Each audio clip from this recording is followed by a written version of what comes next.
भारत माता का मंदिर एक लंबी सोच, एक विचार का, एक अवधारणा का नतीजा है।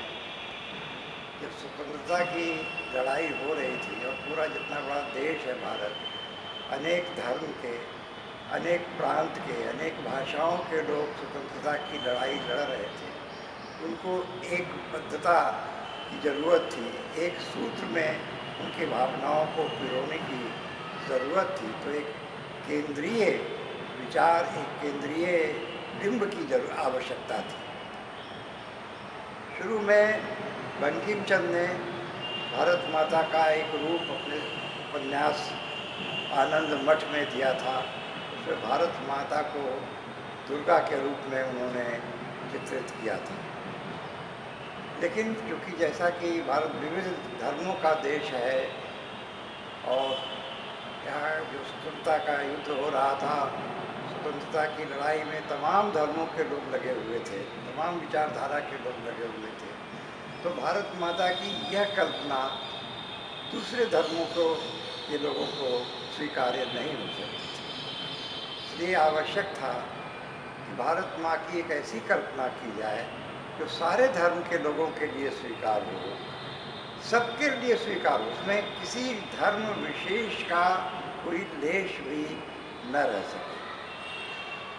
शिव प्रसाद गुप्त के मन में भारत के एक रिलीफ मैप को बनाने की अवधारणा ज़रूर कहीं को देख करके पैदा हुई, लेकिन उस अवधारणा को मूर्त रूप देने में जितना विमर्श किया उन्होंने उस समय के प्रबुद्ध जनों के साथ, जिसमें कि स्वतंत्रता संग्राम के बड़े बड़े प्रखर नेता थे, और ये काशी में ही डॉक्टर भगवान दास थे और लोग थे, सब लोगों ने सोचना शुरू किया कि अगर भारत का एक रिलीफ मैप इस ढंग से बनाया जाए कि उसे भारत की स्वतंत्रता की लड़ाई का प्रतीक के रूप में, तो उसे एक धार्मिक नहीं लेकिन राष्ट्रीय भावना का प्रतीक उसको बनाया जाए। राष्ट्रीय भावना का प्रतीक बनाने का मतलब ये है कि उसे बिना किसी धर्म विशेष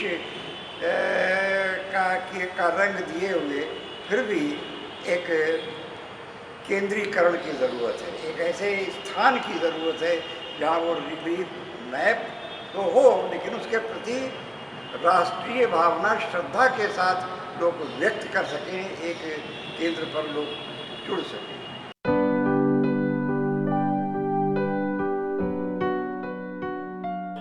मौसम को कंट्रोल करने के लिए उसको इतना 2 मंजिला बनाया, एयर ही बनाया है चारों तरफ से, पूरा एयर सर्कुलेशन के लिए एरिया और लाइट। अब ये सबसे बड़ी प्रॉब्लम क्या होती है कि रिलीफ मैप है, कोई आर्टिफिशियल लाइटिंग नहीं है कहीं। आर्टिफिशियल लाइट कोरोजन भी कर सकता है, इसीलिए केवल दिन में खुला रहता है। पूरी लाइट इसके ऊपर पड़े चारों तरफ से, इस तरह से दिया गया है सूरज चाहे जिधर भी घूमे लेकिन लाइट आपको अवेलेबल हो। एयर, लाइट एंड टेम्परेचर, इसको कंट्रोल करने के लिए ये पूरा आर्किटेक्चर है। और ये जो टेम्परेचर कंट्रोल है ये कहीं वेस्टर्न वो नहीं है, ये इंडियन आर्किटेक्चर की खूबी है। बहुत सारे यहाँ के जो मेडिवल और पुराने आर्किटेक्चर बने हुए हैं उन सब में ये तीनों खूबियाँ होती हैं, light control, temperature control and air control. तो ये टेक्नोलॉजी जो है ये इंडिजिनस टेक्नोलॉजी का इस्तेमाल किया है इसको बनाने में। और ये जो पिलर्स हैं, आर्किटेक्चर वो इंडियन है लेकिन किसी रिलीजन, स्पेसिफिक रिलीजन से रिलेटेड नहीं है। न तो ये बौद्ध है, न इस्लामिक है, न टोटल हिंदू है, यानी किसी भी एक रिलीजन से आप एसोसिएट पूरे आर्किटेक्चर को नहीं कर सकते। लेकिन ये जो पूरा बना है उसके पीछे जो कॉन्सेप्ट है, क्यों महात्मा गांधी ने इसको आकर के इनॉग्रेट किया। महात्मा गांधी तो किसी मंदिर का इनॉग्रेशन करने नहीं जाएंगे, हिंदू मंदिर का, लेकिन क्यों इन्होंने इसको एक्सेप्ट किया।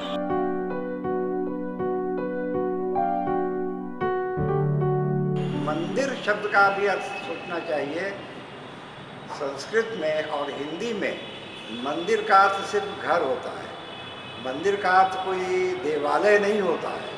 और अभी भी गाने में मोर मंदिरवा सजनवा आए जैसे गाने चलते हैं, तो मंदिरवा माने घर। तो ये घर है, ये भारत का घर है, भारत भर का घर है ये, और इसको इसी रूप में देखा जाना चाहिए। इसमें किसी विशिष्ट धर्म, किसी विशिष्ट जाति की चीज़ नहीं है। छत के ऊपर न तो कोई गुंबद है, न तो कोई शिखर है, न तो कोई मीनार है।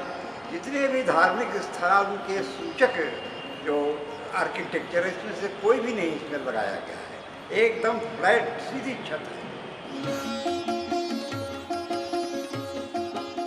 बनारस के इस बात का गौरव है कि ऐसी कल्पना, ऐसी राष्ट्रीय कल्पना बनारस में हुई और बनारस के बाशिंदों ने किया, बनारस के नागरिकों ने ये बनाया, और उसके साथ गुप्त ने स्वयं अपने व्यय से एक तरह से इस स्थान का निर्माण कराया।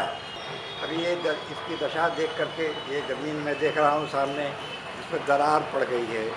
ये इसका प्लास्टर टूटा हुआ है, मेंटेन ठीक से नहीं है।